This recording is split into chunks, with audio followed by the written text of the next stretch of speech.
সকালটা শুরু করলাম উষ্ণ গরম জল দিয়ে। জলের মধ্যে কিন্তু চিয়া সিড সঙ্গে লেবুর রসও আছে। এদিকে দেখো বৃষ্টি পড়ছে কন্টিনিউ, কালকে থেকে বৃষ্টি কন্টিনিউ পড়েই যাচ্ছে। আর এরকম ওয়েদারে রান্না বান্না করতে আমার ভীষণ ভালো লাগে। রান্না তো আমি চাপিয়ে দিয়েছি, চাল কুমড়ো ঘন্ট করছি, এদিকে মটরের ডাল বসিয়ে দিয়েছি।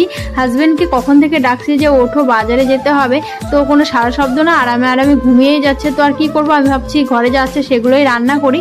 অল্প একটু গুঁড়ো মাছ ছিল, ওটা দিয়ে চাল কুমড়ো ঘন্ট করে নিলাম, বেশ ভালোই লাগে কিন্তু খেতে। কালকে যেহেতু মসুর ডাল করেছিলাম, তো সেই জন্য আজকে করছি মটর ডাল। আর ডালের মধ্যে দিয়েছি লাল ডাঁটা। ডাঁটাটা দেখতে তো ভীষণ সুন্দর, জানি না খেতে কেমন হবে। কালকে আমার ননদ দিয়ে গেছে, তো মা বললো যে ডাঁটা দিয়েই ডালটা করো। আমার তো ইচ্ছে ছিল উচ্ছে দিয়ে করব, তো মা যেহেতু বলেছে তো সেই জন্য সেইভাবেই তো রান্না করতে হবে।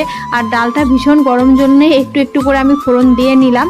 তো দেখো মটর ডাল খেতে কিন্তু বেশ ভালোই লাগে। আমি না আগে ডাল খেতে খুব একটা পছন্দ করতাম না বিয়ের আগে, কিন্তু বিয়ের পর মোটামুটি সব খাবারই এখন আস্তে আস্তে পছন্দ হয়ে যাচ্ছে। আর এদিকে আমি করছি একটা কাণ্ড, সেটা হচ্ছে চাল কুমড়োর যে চোচাগুলো হয় না, ভাবছি ওটা বাটা করবো। লাইয়ের খোসা বাটা খেয়েছি, চাল কুমড়োর খোসা কোনোদিন বাটা খাইনি, জানি না খেতে কেমন হবে।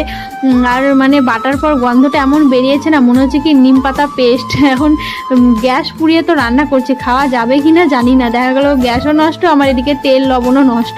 এদিকে দেখো বৃষ্টি পড়ছে, সঙ্গে আমার খাবারটাও বানিয়ে নিচ্ছি। তোমরা তো জানোই আমি করছি হচ্ছে diet 30 days weight loss challenge করছি, তো সেখানেই সেই হিসাবে আমি খাবার দাবার খাচ্ছি। কী কী খাচ্ছি না খাচ্ছি তার জন্য কিন্তু আলাদাভাবে তোমাদের সঙ্গে আমি ভিডিও শেয়ার করছি।